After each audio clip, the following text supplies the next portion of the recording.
Hello viewers, welcome to அறுசுவை food palace. இன்னைக்கு நம்ம பார்க்க போகிறது ஒரு ஜூஸியான ஸ்வீட் ரெசிபி. ரொம்ப சிம்பிளாக சூப்பராக எப்படி செய்கிறதுன்னு வாங்க வீடியோவில் பார்க்கலாம். ஸ்வீட் செய்கிறதுக்கு முதல்ல வெள்ளை பூசணிக்காவை எடுத்துக்கலாம். இதோட விதைகளையும் தோலையும் நீக்கி சுத்தப்படுத்தி எடுத்துக்கலாம். பாருங்க, இந்த மாதிரி சுத்தப்படுத்தி எடுத்துட்டு ஒரு தின்னான ஒரு லேயரை இந்த மாதிரி கட் பண்ணிக்கலாம். பாருங்களேன், எவ்வளோ தின்னாக கட் பண்ணியிருக்குன்னு சொல்லிட்டு சூப்பராக இருக்கு இல்லைங்களா பார்க்கவே. இந்த மாதிரி எல்லாத்தையும் கட் பண்ணி வச்சுக்கலாம்.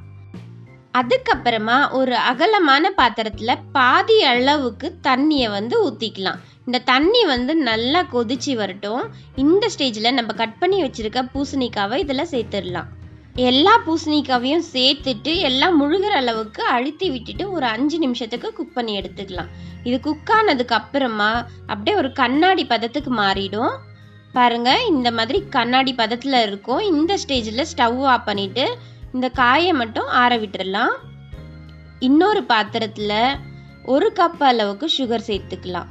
அதுக்கப்புறமா ஒரு 1/4 கப் அளவுக்கு தண்ணியை சேர்த்துக்கலாம்.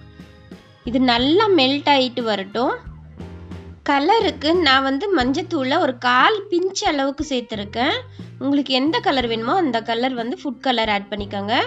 இதை ஆட் பண்ணிவிட்டு கொதிச்சுட்டு இருக்கும் போது இந்த வெஜிடபிளை போட்டு நல்லா அழுத்தி விட்டுடலாம். இது கொஞ்சம் சர்க்கரை பாகு நல்லா கட்டி பதமாக இருக்கணும். வெளில எடுத்த உடனே அந்த லேயர் அப்படியே கட்டியாயிடணும். அந்த மாதிரி ஸ்டேஜில் ஒரு 5 நிமிஷம் குக் பண்ணிவிட்டு வெஜிடபிளை இது நல்லா ஆற விட்டுடலாம். பாருங்க, இந்த மாதிரி ஆறிடுச்சு. இப்போ இந்த தண்ணி ஜீராவை நல்லா வழிச்சிட்டு எடுத்து ஒரு பாத்திரத்தில் வச்சிடலாம். ஒரு பிளேட்டில் வச்சிட்டோம்னா இது நல்லா ஆறி வரும். இந்த மாதிரி 2 பக்கமும் ஜீராவை வழிச்சிட்டு ஒரு பிளேட்டில் எடுத்து வச்சுக்கலாம். இதே மாதிரி எல்லா பூசணிக்காவையும் எடுத்துடலாம். நம்ம எடுத்து தட்டில் ஆற வச்சிடலாம். இந்த ஸ்வீட்டை நான் ஒரு கல்யாண வீட்டில் சாப்பிட்டேன். சாப்பிட்ட உடனே எனக்கு ரொம்பவே டேஸ்ட் பிடிச்சிருந்தது. அதுக்கப்புறமா அது எப்படி செய்கிறாங்கன்னு தெரிஞ்சுட்டு நான் வீட்டில் செய்ய ஆரம்பிச்சதுக்கப்புறம் என்னோட ஃபேவரட் ஸ்வீட்டாகவே மாறிடுச்சு. இதை உங்களோட ஷேர் பண்ணிக்கிறேன். இன்னைக்கு ஆல்மோஸ்ட் டிஷ் ரெடி ஆகிடுச்சு. இப்போ வேண்டிய எல்லாத்தையுமே எடுத்துக்கலாம். நான் டூத் பிக் எடுத்திருக்கேன். அதுக்கப்புறமா செரி பழம் எடுத்திருக்கேன். அதுக்கப்புறம் பால்கோவா நான் கடையில் வாங்கி தான் வச்சுருக்கேன். உங்களுக்கு செய்ய தெரியும்னா வீட்டிலே செஞ்சுக்கோங்க.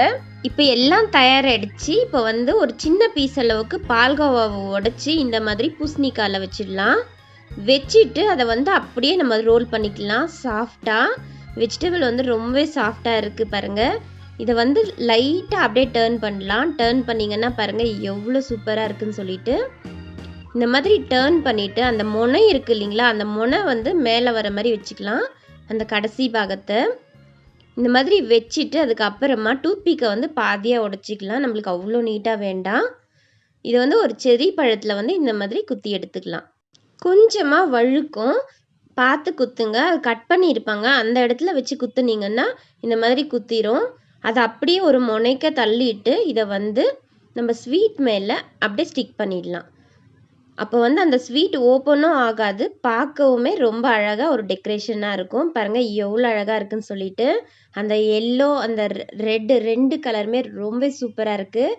காம்பினேஷனுமே சூப்பராக இருக்குது. டேஸ்ட்டுமே அவ்வளோ சூப்பராக இருக்குது. இந்த மாதிரி எடுத்து அரேஞ்ச் பண்ணிடலாம் பிளேட்டில். இதே மாதிரி நம்ம எல்லாத்தையுமே பண்ணிக்கலாம். பாருங்கள், இன்னொரு இதையும் காட்டுறேன். இந்த மாதிரி ஒரு சின்ன பீஸாக கோவாவை கட் பண்ணிவிட்டு இந்த மாதிரி பூசணிக்காய் நடுவில் வச்சுட்டு அப்படியே ஒரு சின்னதாக ஒரு ரோல் பண்ணிடலாம். ரோல் பண்ணிவிட்டு அந்த முனையை மேலே வச்சுக்கலாம். இது ஓப்பன் ஆகிற இடம், அதனால் அந்த இடத்துல நம்ம டூத்பிக்கை குத்துறதால அந்த லேயர் ஓப்பன் ஆகாது. அதுக்கப்புறம் உள்ளே வச்சுருக்க ஸ்டப்புமே வெளியே வராமல் அப்படியே ஸ்டிக்காக நிற்கும். இந்த மாதிரி எல்லா ஸ்வீட்டையுமே ரெடி பண்ணிக்கலாம். நம்ம ரெடி பண்ணிவிட்டு ஒரு பிளேட்டில் அரேஞ்ச் பண்ணி ஃப்ரீசரில் ஒரு 10 நிமிஷம் வச்சு எடுத்துக்கலாம். அவ்வளோதான், ரொம்பவே ஜூஸியான ஸ்வீட் சூப்பராக தயாராகிடுச்சு. இதை செஞ்சு பார்த்துட்டு எப்படி இருந்துச்சுன்னு கமெண்ட்டில் சொல்லுங்கள். இந்த வீடியோ உங்களுக்கு பிடிச்சிருந்தா லைக் பண்ணுங்கள், ஷேர் பண்ணுங்கள். அண்ட் மறக்காமல் அறுசுவை ஃபுட் பேலஸ்க்கு சப்ஸ்கிரைப் பண்ணுங்கள். அறுசுவை மனதில் நிலைக்கட்டும்.